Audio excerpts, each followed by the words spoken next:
back and get back on track with a much-needed win over San Diego State. We'll have the highlights. We'll also look ahead and preview a wide-open Big Ten race that should find Michigan in the thick of it. And we'll scout the Hawkeyes of Iowa, a league opener with the stakes very high indeed. All that and more coming up next.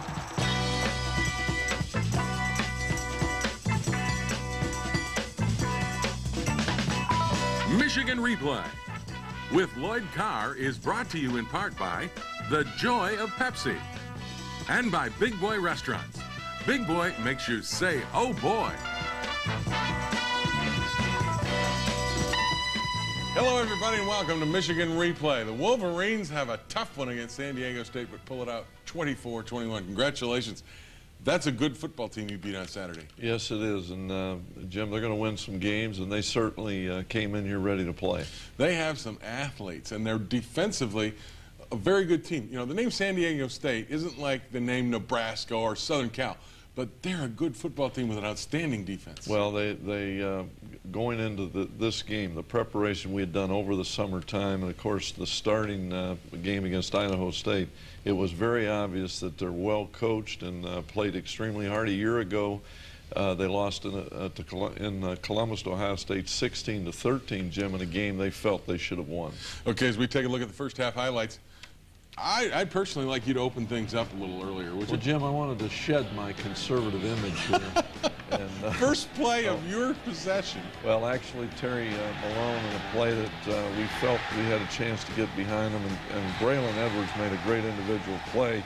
Should have been called for a penalty there, taking his helmet off. You cannot do that.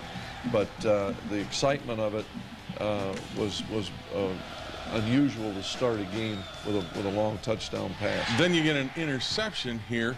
And Shazor made an outstanding play. Jim Herman made a great call.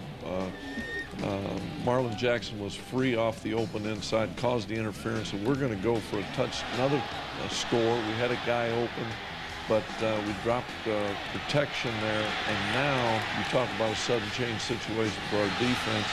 Jason Avant makes a great play to give us a chance down on the 2-yard line, but we can't keep them out of there on an unbalanced formation here. They pitch the sweep, cut it back, and instead of us being up 14-0, it's a 7-7 tie. It's a 7-7 game at this point, and that's kind of a big turnaround. One thing you wanted to do, and you said so last week, was run the ball, and you really did get some creases. Well, Jim, we felt like we made some real strides in practice. We blocked, I think, much better. I thought we got much movement, and we got a number of running backs, some experience there. Mike Hart got a big day, carried the ball 25 times. He's the young freshman right here from Syracuse, and he had a nice day, over 120 yards rushing. Well, he did, and you know, but Jermaine Jackson did some good things. Pierre Rimbert had some good plays. Tim Brackett got the play. We got a number of guys in there. And you stall a little bit, but you get a field goal out of it. Garrett Rivas kicks it from 39 yards. You get a 10-7 lead. Then you're right back in business. Well, here, Roy Manning, a hustling play coming off the left side, stays after it, knocks the ball loose, and Lawrence Reed picks the ball up. And when your defense can score, the emotion, the things that it does for them and for their morale, and they come back here with the longest play of the game. Really, the only really negative play all day long for our defense, but it sets up what I think is a well-executed halfback pass for a touchdown. That's a play, if you execute it that well, it's hard to stop. Sometimes you got to say, hey, the other guys executed that, and that's a perfect play. It was a split flow play with misdirection.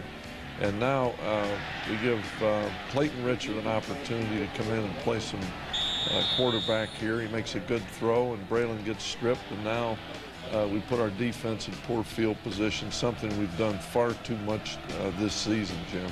And then against your zone, they get free with their receiver, Ortiz, and they move the ball down there. And this is where things get a little shaky here near the end of the half.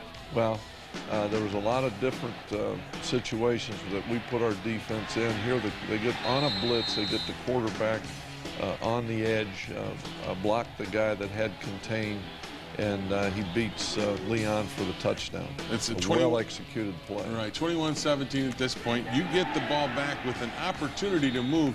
Plenty of time for you to get the lead back, and here's a key play in the game that the referees took away from you. They ruled this pass incomplete to Jason Avant. Well, it's hard to understand how the back judge could overrule the linesman, but he did, and certainly that for us was a play that went against us that hurt us. Would have been a first down. Yeah, and of course those things even themselves out. There was another call later in the game, but here in a well-protected play, we got a guy that's going to come open, and Jason Avant slips.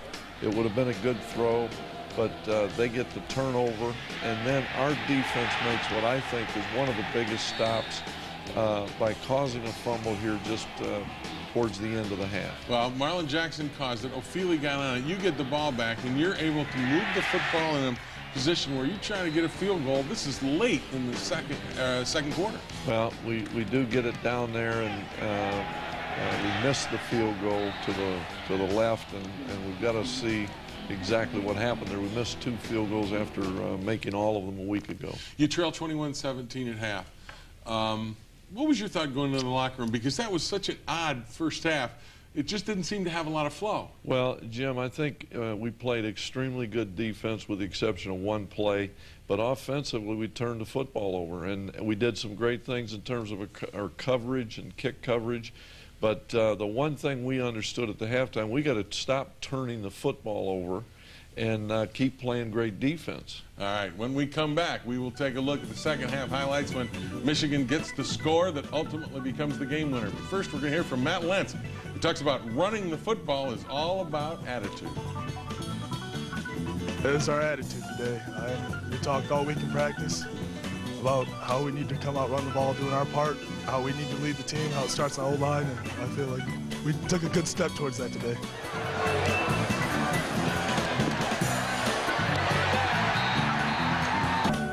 We had a couple schemes in there. We went left and right and switched up. We didn't stay, you know what I'm saying? It's left corner and stay over here, right corner and stay over there. But we switched it up a little bit just to have a little mix up in our D. Michigan in the second half comes out trailing 21-17. It was interesting because at the beginning of the game, San Diego State chooses to take the ball instead of deferring, which gives you the ball in the second half. It couldn't have played any better into your hands, could it? Well, Jim, I love to have the football at the start of the second half, regardless if we're ahead or behind. I think it's a great thing to have the ball coming out of the half. And when you got it at the second half of San Diego State, this I thought was the best drive of the game. Well, there isn't any question it was, and it was a decisive drive, well executed. Here on second down, Jermaine Gonzalez makes a good catch from and a good throw from Chad Henne for first down. Next play, you go conservative on it. Yeah, well, we got to get rid of that conservative image, you know. But Chad makes a good throw. Braylon stretches out. Great field position now, and down 4. We need to do something. And a key gamble here at 4th and 1 when you could have taken the field goal. Well, you know, when you make that call, you always worry about not making it because you missed a chance to get points on the board. But I just felt we needed to make a statement here, and Chad makes a very good read. He read to the right first, came off of Jason Avant, and comes back to Braylon Edwards for the touchdown. And now we've got some things going. And you've regained control in many ways. And the defense just, I thought after the first half, when you saw how San Diego State moved the ball, they shut them out in the second half. That was amazing football. Well, you can't play any better in the second half than this defense played. They were outstanding, and here after a penalty, and we made them force San Diego State to re-punt the ball, our punt return team comes up with a very big play for us and gives us great field position again. The only thing bad about this is you can't punch it in and you don't get any points out of it. Well, you know, again, a week ago we kicked 4. I don't know. We've got to see if what the problem there is, because that's a kick normally that Garrett Rivas has been making asleep. Here's a 3rd and 1 play, and Scotty McClintock smells it out and holds him from getting the first down. Well, Scott played most of this game with he hurt his ankle in the first half and continued to fight and play, and that certainly was a big stop. And here's a great play on a 3rd down by Leon Hall. Keeps them from getting the ball closer for a field goal to tie. Well, you know, Leon is a San Diego native, a sophomore who's having an outstanding career. And our defense holds again and kicking into the wind at, you know, towards the north end. San Diego State misses a field. That's a 46-yard attempt, keeps you in the lead 24-21. And then you get the ball going on the ground Well, again. we got a good sweep there, and if Jake Long can come around and get that linebacker, it may be bigger yardage there. But this kid, Hart, had some big plays in the second half. And here's a turnover. Well, the ball, Chad had a read to the left, came back, hit the open guy. He just didn't throw it accurately. The ball glanced off of Tim's hands, and now they got great field position again. And they made some great plays. That's a one-hit. That's as good a catch as you can see. That's as good a catch as you're going to see. And that gives them a 1st down. They come back again, and again, here's a big play, sack and an intentional grounding, and this puts them back again for a longer field goal. These plays are huge. No question. The great pressure paid off, and here again, into the wind. The wind wasn't great, but it was enough, I think, that played into those missed field goals. After an exchange, you need this 3rd and 9 to really close the game out, and I thought this was as big a play as you're going to have in that game from a freshman running back. Well, Jim, we motioned Braylon Edwards, and there's one of the plays where you can really appreciate what Braylon Edwards does without the football. He came in, cracked the safety, and that really was one of the key blocks on a very big play that allowed us to not have to punt the football there with a couple of minutes to go in the game. And you were deep in your own territory, too, so there was an opportunity, you know, them to block things. A lot of things could have gone wrong. You have a bad snap, right. You get a bad punt, you shank one, you get a block punt, you know, you lose the game. And that play was so critical. And it was one of those where you don't know which way you're going to go. You throw it, but you went conservative on me and ran it. But I think we'll all take it. Well, you know, twice on 3rd down in this game, Michael Hart, we ran that play for good yardage, 1st down yardage, and I think it's, you know, a mark that we did improve. We got better. We got a long way to go, but we did make some progress. And that's what I was going to ask you. From Notre Dame week to this week against San Diego State, you said, I want to run the football. And you made a concerted effort, and you could see it in the results. Well, Jim, you know, every team takes a while, and we've got a lot of young guys in there tailback. We've got some young guys in the offensive line. Jake Long started today, and I thought Jake made a difference in there. But you know, it's ongoing, and the key is to get better every week. A work in progress, and the progress will continue next week. Don't go away. When we come back, we will take a look at the upcoming Big Ten Wars. But first, we hear from freshman Mike Hart, who says he knows he wasn't out there all alone on Saturday.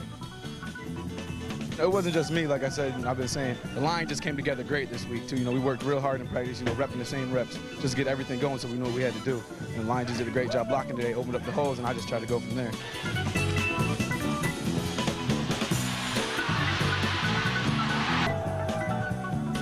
Big season opener, so you got to be ready to play. It's a new season. The season's over with, and like Coach Carr says, this is our 2nd season. Well, the non-conference schedule is over, and the Wolverines open Big Ten play next week against Iowa. But Big Ten season opens for everybody. And, Coach, you got a lot out of the non-conference, didn't you? It got you ready for the Big Ten. Well, I don't think there's any question. We couldn't have had a better schedule. I think, you know, we had a great experience on the road in terms of all of our young players. And in this conference, when you go on the road, every week you're going to play in front of a sellout crowd, and it's tough sledding. So we had 2 games here at home. Both went into the 4th quarter. You can't ask for much more than that as far as preparation. All right, let's take a look at some of the teams in the Big Ten that you're going to have to compete against. And on the road, you're going to have to go to Indiana and take on a team that has a lot better team than many people give credit for. Well, this is Hernandez-Jones. I think Jerry DiNardo's done a great job. And a year ago in our game, you could feel them, begin to see a football team that's much improved. And they beat Oregon on the road. And you know that's tough to do. Well, yeah, I do. Yes, I do. Then we go to Michigan State. Here's Jason Teague, their running back. Well, Michigan State has a lot of quality receivers back. They're like us from the standpoint playing a young quarterback, but they get better every week. And defensively, They've got some darn good players, and Eric Smith is one of their best. Well, Eric Smith is one of the better safeties, a very physical, tough football player, one of the leaders on defense. And maybe one of the best teams running the football in the country is Minnesota. Well, if there's a better one, I don't want to see him. And, two outstanding tailbacks, in Marion Barber and Lawrence Maroney. These guys both have had just incredible seasons a year ago, and they've started off right where they left off. Didn't Glenn Mason say it's the best team he's ever had? Yes, he did. Well, I don't know about the best team he's ever had, but it's been the best team. It's the best team since he's been at Minnesota. And then Purdue with a veteran quarterback. A lot of people thought these guys were going to be big-time players. Kyle Orton here to well, Jim Stubblefield. who's I mean, it seems like he's been here for 25, 30 years. And it'll be good to see him. He's a 12-year veteran. But Orton, a lot of people are pushing him for the Heisman Trophy, but the big surprise, and Purdue's playing great defense again, which has been their trademark.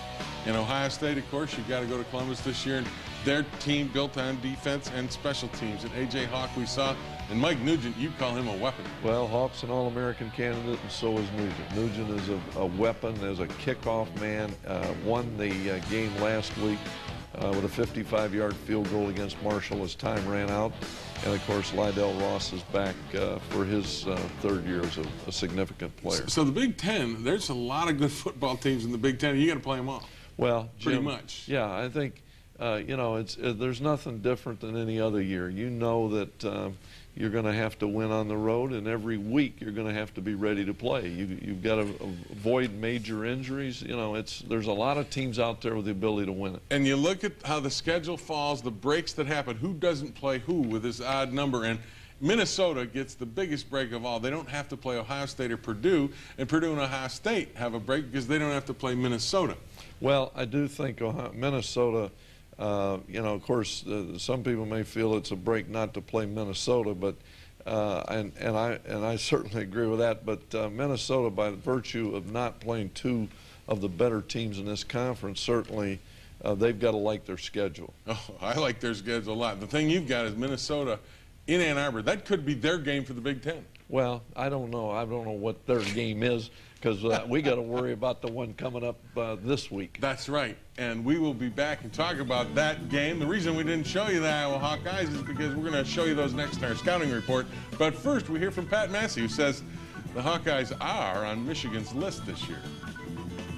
This is it. This is it. I mean, we've had this one marked down for a while on the calendar, and this is what it's all about. And I'm glad we get to open with them. It's going to be they're a tremendous team, and we just need to prepare hard and go into it. You know, get ready for this Big Ten race.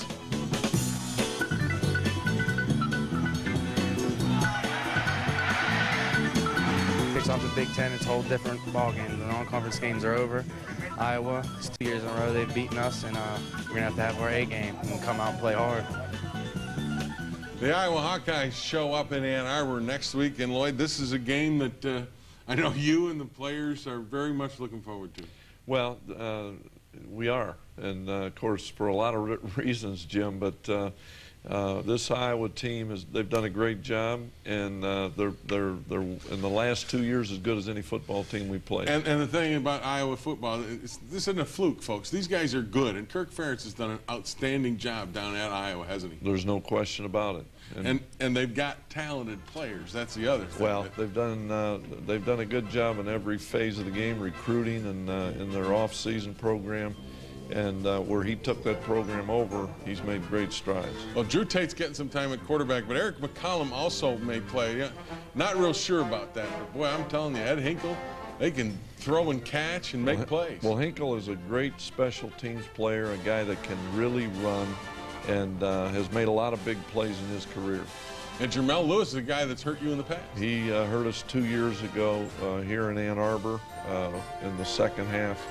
Had a great half. And defensively, you like these three guys a lot, don't you? Well, I think Matt Roth and Jonathan Babinot are two of the finest defensive linemen in the country. And, of course, two great linebackers. Abdul Hodge was first-team All-Big Ten a year ago. And Chad Greenway, another All-American candidate. Jim, this is talent-wise as good a defense as we're going to play this year.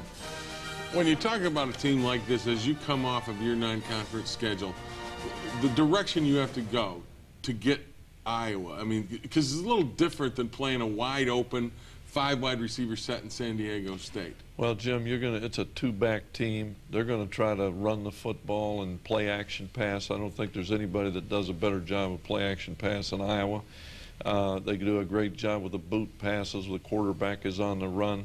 But what we have to do, I'm not concerned that we're going to play hard, but we've got some improvements in terms of turnovers that we've got to get corrected. That's the real big bugaboo, isn't it? That's the thing that's costing you games where you could have some breathing room and games that get tight. Well, it cost us the Notre Dame game, and it could have cost us the San Diego State game. We've got to take care of the football, and if we don't, we're going to have a hard time being the kind of team we want to be. Is that in practice just an emphasis where you tell everybody over and over, hold on to the ball, catch the ball, don't tip the ball? Jim, turnovers are part of the game.